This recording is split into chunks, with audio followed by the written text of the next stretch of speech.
इस्लाम UK और western countries में तेजी से फैल रहा है और उन्हें ये इस्लाम जो तेजी से फैल रहा है उन्हें पसंद नहीं आ रहा है और वो जानते हैं कि सबसे famous Islamic satellite TV channel दुनिया में वो है पीस टीवी और यूके गवर्नमेंट भी जानती है और वो भी जानती है कि सबसे फेमस इस्लामिक स्पीकर जो सबसे ज्यादा लोग को जमा कर सकता है अपनी तकरीर के लिए, जिसमें मुसलमान और गैर मुसलमान भी आते हैं, वो है जाकिर नाइक।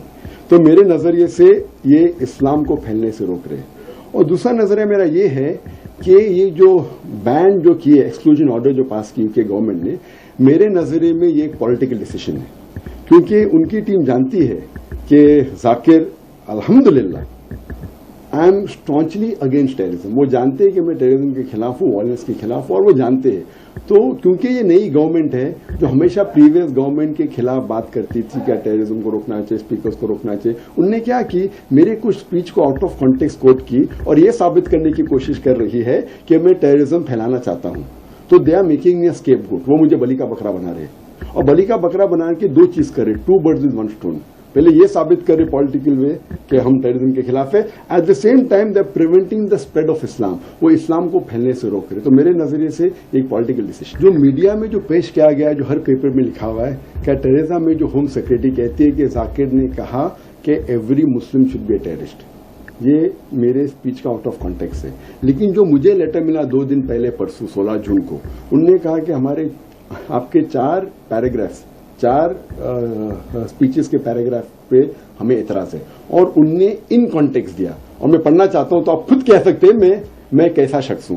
उनने कहा कि जो ऑब्जेक्शन है मेरे स्पीच के ऊपर, उन्होंने कहा, और मैं कोट कर रहा हूं उनके लेटर में मैंने क्या मैं कहने वाला हूं, उसमें लिखा है टेररिस्ट बाय डेफिनेशन मीन्स, मैं कह रहा हूं उनके हिसाब से और ये बिल्कुल सही है, terrorist by definition means a person who terrorizes. When a robber sees a policeman is terrified.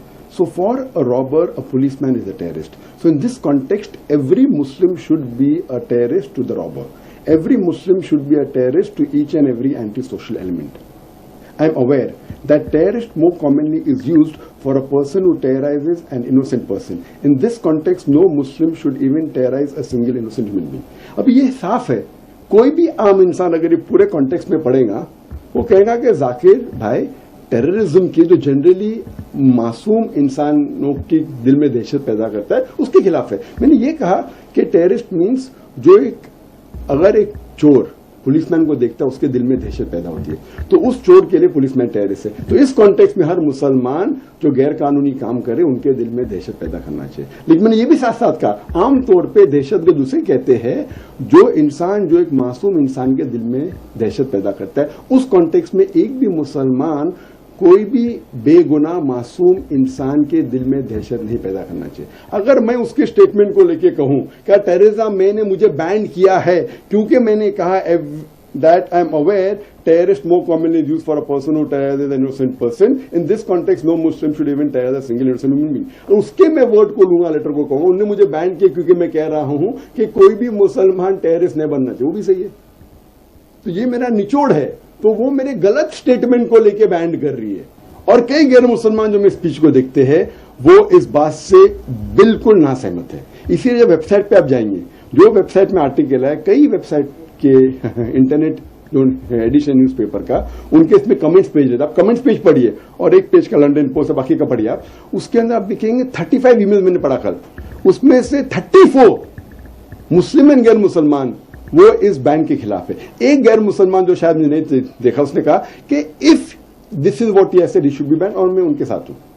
तो ये आज कई मुसलमान, हजारों, सैकड़ों, लाखों कह रहे कि हम प्रोटेस्ट करेंगे। तो मैंने उनसे कहा अगर आप प्रोटेस्ट करेंगे तो पीसफुल कीजिए, आप जरा भी वायलेंस मत इख्तियार कीजिए क्योंकि इस्लाम के खिलाफ है। जहां तक कि हम क्या एक्शन लेने वाले, हमने एक अल्हम्दुलिल्लाह यूके की एक एक्सपर्ट लॉ फर्म को हायर किया है और नेक्स्ट वीक हम इस जो बैन को, इस एक्सक्लूजन को हम इन चैलेंज करने वाले and we are going to file for a judicial revision.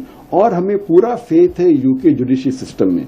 Politician पे मुझे फेथ नहीं, जुडिशियल सिस्टम चाहे वो इंडिया की हो चाहे यूके की हो, उस पर फेथ है मुझे। और इंशाल्लाह मैं उम्मीद है कि जब ये साफ साफ पेश किया जाएगा यूके हाई कोर्ट में, वो ये डिसीजन को रिवर्स करेगी इंशाल्लाह। कभी कभी पॉलिटिशियन इतना कोर्ट पे दबाव डालते हैं और उन्हें हक कहने नहीं कहते, वो चंद बार, अगर वो नहीं होगा तो तो मुझे उम्मीद है कि डिसीजन रिवर्स होगी। और ये एक टेस्ट है यूके पॉलिटिशियंस के लिए, चाहे वो मुस्लिम हो या गैर मुस्लिम हो। मेरी स्पीच को तो there are 100 million people watching, माशाल्लाह 10 करोड़ लोग देखते हैं दुनिया भर में।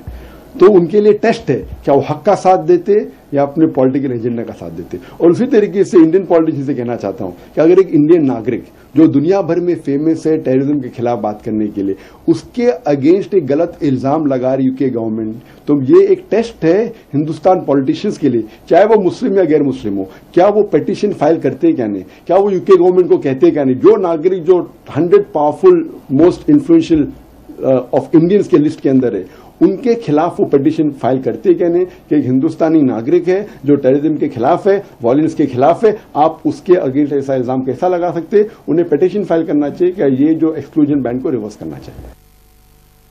Right, that was Shahid Ansari speaking to doctor Zakir Naik. लेकिन मैं आप लोगों से जानना चाहता हूं, क्या भारत सरकार को यूके सरकार से ये नहीं कहना चाहिए कि आपने किस शख्स को रोका है, क्यों वीजा नहीं दिया। यूके सरकार ने डॉक्टर जाकिर नाइक को वीजा नहीं दिया। याद रखें, यूके और यूएस की सरकार ने नरेंद्र मोदी को भी नहीं दिया वीजा। ये नरेंद्र मोदी लगते हैं आपको, जाकिर नाइक जो है। जाकिर नाइक को मैंने कभी नहीं सुना आतंकवाद को बढ़ावा देते हुए, मैंने कभी नहीं सुना है। आप लोगों ने अगर सुना हो तो अगर आपके पास कोई सीडी हो या टेप हो तो जरूर मुझे भेजें, मैंने कभी नहीं सुना। ये वही शख्सियत हैं जो भविष्य पुराण का हवाला देते हैं और बताते हैं कि किस तरीके से भविष्य पुराण में, हिंदुस्तान की भविष्य पुराण में भविष्यवाणी की गई हजरत यानी द प्रॉफेट मोहम्मद में पीस बी अपॉन हिम, उनके बारे में। And that is something which I learned, by the way, from Zakir Naik when he had come on the show. And he talked about the Bhavishya Purana, and when he quoted that how a prophecy was made about a holy man who will come from the desert riding a camel with red hair. And he will not be from the 4 varnas of Hinduism. Now, my point is, this is the man who knows the Vedas by heart. This is the man who knows the Bhagavad Gita backwards. This is the man who knows the Holy Quran. This is the man who can quote the Old Testament and the New, chapter and verse. And this is the man who has always fought terrorism. This is the man who has always said that as far as terrorists are concerned, they are the antithesis of Islam. Now, why is the UK government banning his entry? Zakir Naik की जो entry ban की गई है, now we'll have a proper discussion on Zakir Naik tomorrow. कल जाकिर नाइक के ऊपर हम लोग बात करेंगे, लेकिन फिलहाल I want to know from you, क्या भारत सरकार को यहां पर हस्तक्षेप नहीं करना चाहिए? क्या जाकिर नाइक ठीक बोल रहे हैं? क्या जाकिर नाइक ने जो कुछ कहा है, क्या आप उसका समर्थन करते हैं? क्या आप सहमत हैं इस बात से? Don't you think we should support Dr. Zakir Naik in this? Doctor Zakir Naik जो कर रहे हैं, जो कह रहे हैं, क्या वो ठीक नहीं है? आप बताएं। आप आरके भी टाइप करें, अपना नाम टाइप करें, अपने शहर का नाम टाइप करें जहां पर आप हमें देख रहे हैं। Type out 5 for a yes or N for a no and send it in on 5888877. Do you support Dr. Zakir Naik? Do you support his right to go wherever he wants? The manner in which the UK government has banned him and the reasons for which they have banned him are absolutely ludicrous. Doctor Zakir Naik ने कभी भी मेरे जहन में आतंकवाद का समर्थन नहीं किया है, लेकिन यूके सरकार कहती है ये आतंकवादियों को बढ़ावा देते हैं, आतंकवादी हैं। क्या जाकिर नाइक आपको आतंकवादी लगते हैं? आप आगे भी टाइप करें, अपना नाम टाइप करें, अपने शहर का नाम टाइप करें जहां पर आप हमें देख रहे हैं, और 5888877 पर भेजें अपने SMS. I tell you what, I'm getting a lot of support for Dr. Zakir Naik from all over the country, right from Jammu and Kashmir to Karnataka. We're getting a lot of support for Dr. Zakir Naik. Keep sending in that support and I'll read it out at the end of the show.